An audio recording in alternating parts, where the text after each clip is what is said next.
All right, welcome back to another awesome episode of the Fit 40 podcast. If you're a returning listener, make sure to hit that follow button so you don't miss another episode. And if you're a new one, I hope you enjoyed enough to hit that follow button at the very end. Today, we're going to be talking about how to not gain weight and potentially even lose weight on vacation if that is your goal. If you're trying to reduce body fat, if you're part of the majority of the US or pretty much all developed countries that has a few pounds to lose, then this is for you because vacations can definitely throw a wrench in things and potentially send people back into a spiral where they go down the path of gaining it all back. So let's make sure that doesn't happen and pay extra close attention to today's episode because I'm going to lay out what do we got here? 6 things that you could do either like right now leading up to the summer that you can hone in on these skills and make sure that they're just a part of your life so it's even easier to do on vacation. Or if you got one quick coming up in the next like month or two, like I was just in Punta Cana with my buddies for a bachelor party. Okay, this is why I'm doing it right now because basically I was able to drink an obscene amount and eat an obscene amount. And I came back and I was literally the exact same weight. And when I've given Fit 40 clients the roadmap, you could call it, to doing the stuff that I followed when I was there, then we've also seen it happen with them as well. So it's not some like 32-year-old dude saying, I did this will work for you. It's like, no, I've actually used this with clients who are mostly moms who are in their 40s, 50s, 60s that have a blast on vacation. They don't hold back. They do the things they want to do. And then they come back and they're like, oh my God, I lost a couple of pounds, or oh my God, I didn't gain a single pound. And it's like we're hitting the pause button if the weight loss is a goal. We're not going backwards. So these are some key concepts that you can follow. And like I said, I was just on vacation, so I apologize if my voice is not exactly up to standard, even though we just improved the podcast by getting a higher quality mic, and the setup behind me is going to look a little better for anybody who is listening or watching on YouTube. So something a little nicer to look at. But anyway, let's talk about it. So when it comes to exactly what we want to do here, I'm going to lay out a roadmap, and I'm not saying it's going to guarantee anything. I'm just saying it's going to put you in the best situation possible. So by doing these things, you're going to be putting yourself in a situation where you're going to most likely see success, but no single bit of information, no tips are a guarantee for every single person in every single situation. So I just got to put that out there. But that being said, clients have done a very good job with these things. First off, when it comes to your eating, you want to eat to feel good. So like when I was in Punta Cana, I was looking at the buffet spread that they had and I'm like, okay, so I just want to feel my best because a lot of people do unfortunately take vacation as the opportunity to be like, I'm never going to get to do this for the next like 6 to 12 months. I'm going to go nuts. And then they pretty much eat all the stuff they normally wouldn't. And then they actually enjoy the vacation less because they feel bloated to hell. They just feel low energy and their body is not processing the food very well. And they're just like, ugh, like, oh, now I just got to drink to make up for the fact that I feel like crap. And then it's like a vicious cycle. And it's like, are we even enjoying vacation at that point? So first, let's just focus on getting good food quality. So when it comes to good food quality, one of the things I teach everybody when they first join the Fit 40 program is the concept of PFC. Now, this is just a really shorthanded way of being able to look at any situation and be like, okay, at least I get this, this, and this on the plate, and I'll probably be in a really, really good spot. You're less likely to overeat. You're more likely to feel better and feel more fueled throughout the day. So PFC, for anybody who has not heard me mention that, is protein, fiber, and color. So when it comes to protein, if you're going down the buffet line, you're like, okay, protein, we want it as lean as possible, ideally. Now, if you're on vacation and you want to celebrate and you want to go to steakhouse one night, have the ribeye, do whatever. But I'm saying it. If the goal is like, hey, this is just one of those meals that's to get us through the day, to fuel maybe a few of the drinks, to soak it up for us, or just like you're doing an extended thing and you're like, okay, I can't eat like crazy every single day. Most meals should look like this. Lean protein is the way to go. So things like chicken, fish, lean cuts of steak. So when we were at the steakhouse, instead of going for the ribeye, I opted for I believe I went for the sirloin, but I know a couple of the other guys were getting filet mignons, and I'm like, that's an awesome choice as well. Any chicken is usually good to go. And then when it comes to the fish, obviously some fattier fish is going to lead to more calories. So things like salmon and things like that are a little bit heavier. But if you go towards like the white fish side of things, like tilapia, shrimp, any of that, like crab meat and stuff like that. Or if you're doing sushi, for example, which we did one time, doing like nigiri instead of full on like fully packed sushi rolls, or sashimi, where it's like nigiri is the one where it's just got the rice underneath, and then sashimi is literally just the piece of whatever it is, like tuna, yellowfish, or whatever. That's a really easy way to get some lean protein in there as well. Then when it comes to fiber, this is more in the idea of like grains and starches. So does color like fruits and vegetables have fiber in it? Absolutely.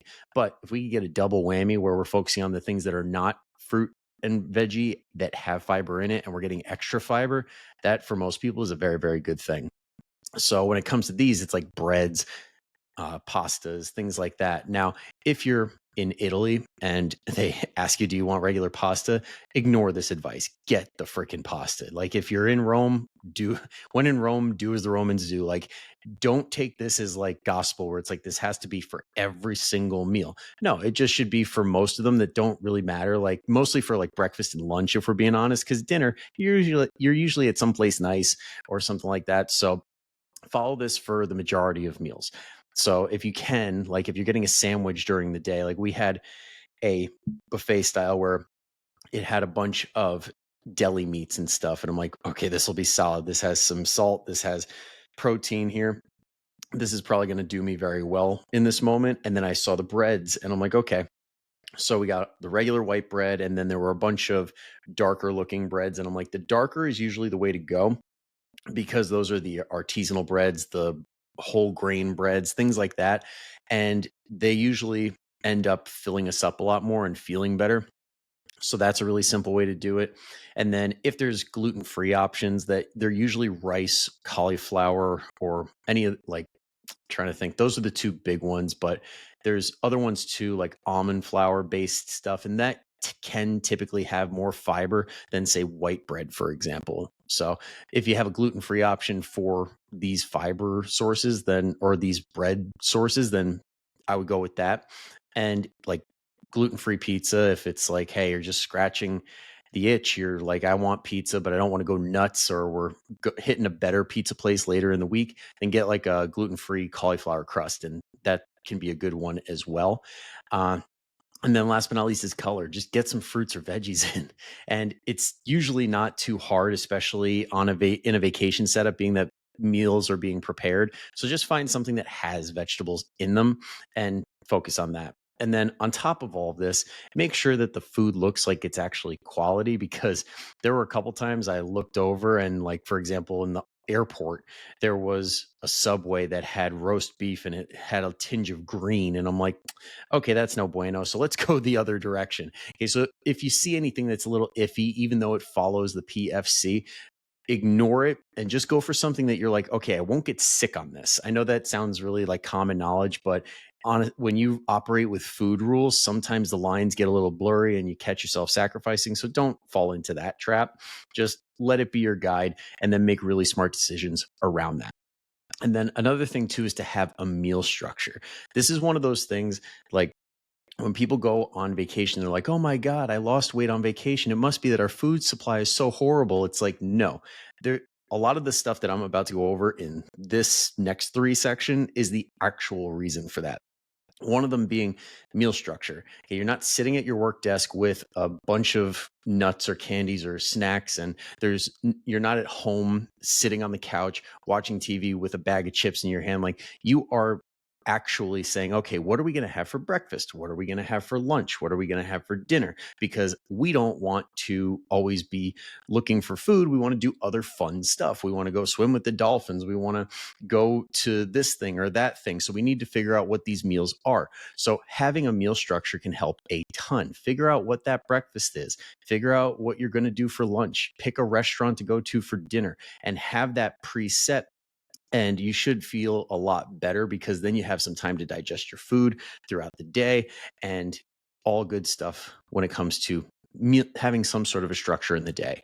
And it'll allow you to enjoy your vacation a whole lot more because you're not solely focusing around food, which a lot of times that can happen throughout our day at home where it's like, well, I'm bored or I've got so much to do. I need to eat.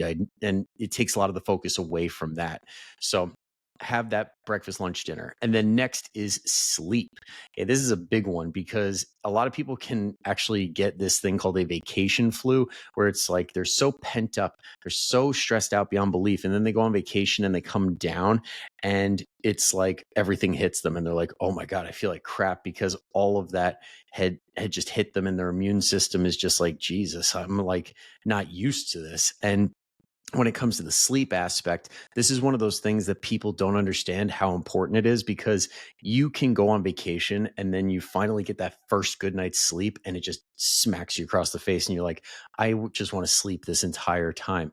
Okay. But when you do that and you actually bank on sleep and you let yourself sleep in a little bit, you'll find that you actually have more energy to do things throughout the day once you get over that initial hump that first couple of days. So if you're able to bank on sleep going before a vacation so you can enjoy it more, do that. Okay. You want to have a lot of energy because when you get better sleep, number one, you will have more energy. You're going to be able to do more things throughout the day. You're not just going to want to hibernate on the beach. You're not going to want to just like sleep while you're poolside. You're going to actually want to do things like play beach volleyball, which we did plenty of. Run around or walk along the beach and do stuff like that. So that's going to get a lot of burned calories in there.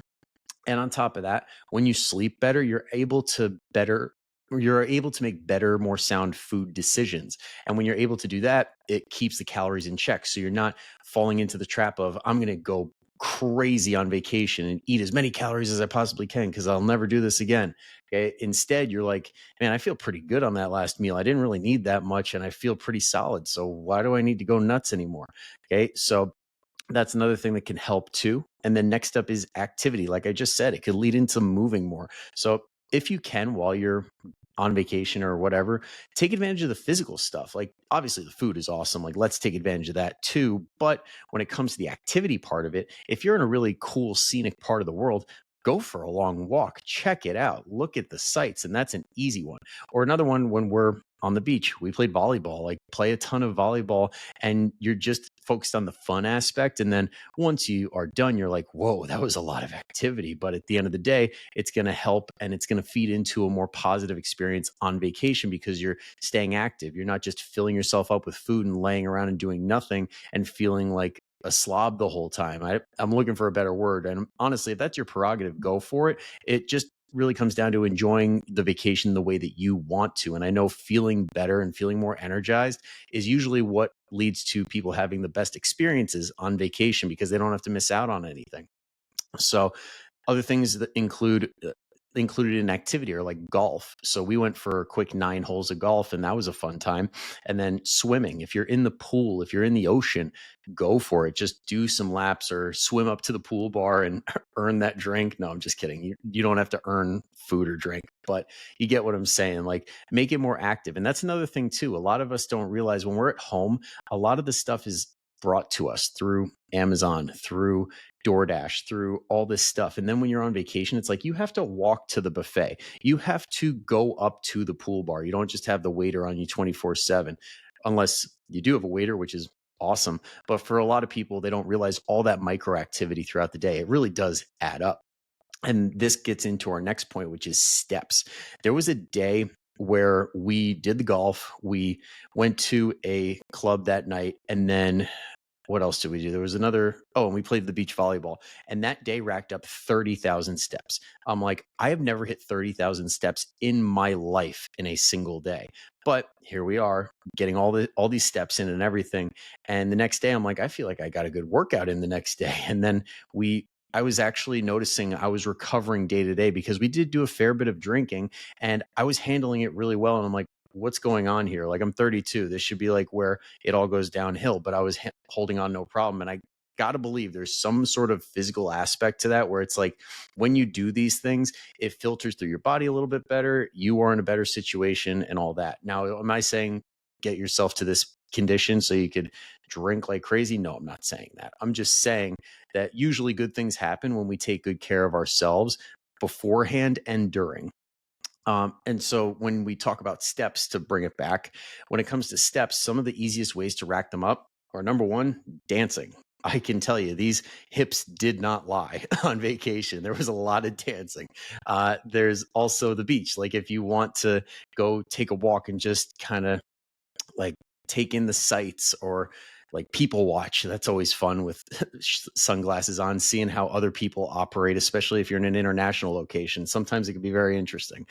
um, then next is like the pool bar. Like I said, if you need to always go and walk somewhere to get whatever it is that you need, that is an easy way to get steps, because it's not as simple as just snapping your fingers telling the waiter, I want this. If you can, if you have the option to get a waiter or not, try taking the not for most of the time. And then if you want to treat yourself one day, treat yourself. That's just a method that can be used. And then last but not least is the room. Half the time you got to go back up to the room for something, whether that's to change, to shower, to grab something that you forgot, to put something away like that you got at the gift shop. That is a lot of steps up and down, back and forth, and that will add up a lot. And then those things combined, when it comes to all the steps, all the activity, all the things that we talked about, like sleeping better and meal structure, this is the reason most people are able, not most people, but many people are able to maintain or lose weight when they go somewhere, when they go on vacation, whether it's Europe, whether it's the Caribbean, whether it's South America, whatever you got going on. When you can do these basic things, it makes the whole thing so much easier. And you become one of those people that can maintain their weight no problem, because you're like, oh, I do this stuff all the time. So this brings us to our last point, which is getting back on the plan as soon as you return. Now, if this is just a part of your life, if you just get a crap ton of steps, if you enjoy doing active stuff, if you have a solid meal structure where you have breakfast, lunch, and dinner, or you have like 2 meal structure days where you have 2 big meals and they're solid and they have protein, fiber, color in them, then you're in a really good spot to just, this is your lifestyle. And going on vacation is not so much like, oh, I got to worry about all the weight that I'm going to put on and all that stuff. It's like, no, it's just your normal routine, but a little bit more enjoyable in a cool environment, in a different location, and you're able to enjoy it to the absolute max. Now, that being said, when we get back, when it comes to workouts and things like that, it's best to ease in. So I can tell you, like I alluded to, I drank a lot and my body did feel it eventually. Like, it took a couple of days, but it all caught up with me. And I'm not feeling like I'm about to go into the gym and do a max out. I am not ready to do a personal best. But you know what I can manage? Doing some active stuff around the house, like doing some chores and moving around, rather than just like laying in my bed all day trying to get over the fact that there's jet lag and there's all this other crap going on. Okay, so that's a good one. Next is just steps. When it comes to your total day, try and hit a certain step goal. So for a lot of people, that could be, let's just get over 5K. Or if you want to take it a step above that, go do your workout. And I was actually listening to Don Saladino on Andrew Coates' podcast, the Lift Free at Diet Hard podcast. Highly recommend checking that one out, because it's a really good episode. And he said, he's like, sometimes I tell my clients, like, if they're not feeling the workout, just dog it. Just go to the gym and dog it. Because even you going there and having like a not so great workout is better than doing absolutely nothing. And he's 100,000% right. If you guys have listened to this show long enough, that's one of the things I really do subscribe to, which is just get it done. You could always increase intensity and volume later, but you got to show up first. So get your butt back in the gym, do whatever your body's capable of, and that'll get you back faster to doing these hard, like normal workouts that you're used to. It'll in a fraction of the time. So it'll get you back to that normal routine so much faster just by dogging it. And that's one of the best ways to go about it. And honestly, there are some people that are so good about going on vacation and they're like, listen, I'm just enjoying it. I'm not drinking a ton, not eating a ton, and it's just a fun experience. And they come back feeling fresh as a daisy. And if that's you, then you can just jump right back into it, assuming that you're not too tight from sitting in the plane, assuming that you don't have any kind of crazy jet lag going on. Just get right back into it. There's no reason to feel like you have to ease back in if you're feeling 1,000%. So you could do that as well. And if you follow all this to a T, ideally you should be able to enjoy your vacation to the absolute fullest, because remember, that is goal number one when it comes to special occasions, when it comes to going on vacation, when it comes to going to holiday parties and seeing family, like celebrations, true celebrations. The number one priority is enjoy it to the fullest, not gorge yourself, not take full advantage of the fact that you're only going to do this once. No, enjoy it to the absolute best of your ability. And that comes in many, many different forms based on whatever your values are. But just go into it with that mind frame of, what do I actually want out of this? That way you don't feel like you missed out on anything and you really did it right. All right. So I hope that you got a lot out of this. If you guys want to take it to that next level, I've got three ways I can help you. Number one, go into the not comments, the description or the show notes if you haven't already, and download the free recipes, high protein recipes that'll keep you in really, really good shape. It'll fuel your workouts and you'll feel absolutely amazing. If you like a little bit of accountability to go with that, go ahead and check out the Fit 40 Family Facebook group. It's a Facebook group for moms 40 plus who are all on the same mission, who want to get fit, who want to get toned, and who want to do it in a time-friendly way. Tons of daily tips and monthly challenges. And then last but not least, if you want the full service, if you want the closest thing to a guarantee to get your results in the fastest time frame possible, that's what coaching's for. So you could go ahead and check out Fit 40 Coaching. You and me could have a conversation and see if it's a right fit for you. And who knows, could absolutely change your life. All right. So thank you again for tuning in. Be sure to hit that follow button if you haven't already. Share it with a friend or family member that you think needs this information, especially if they're about to go on vacation. And I will see you next time. But until then, go kick some ass. See you later.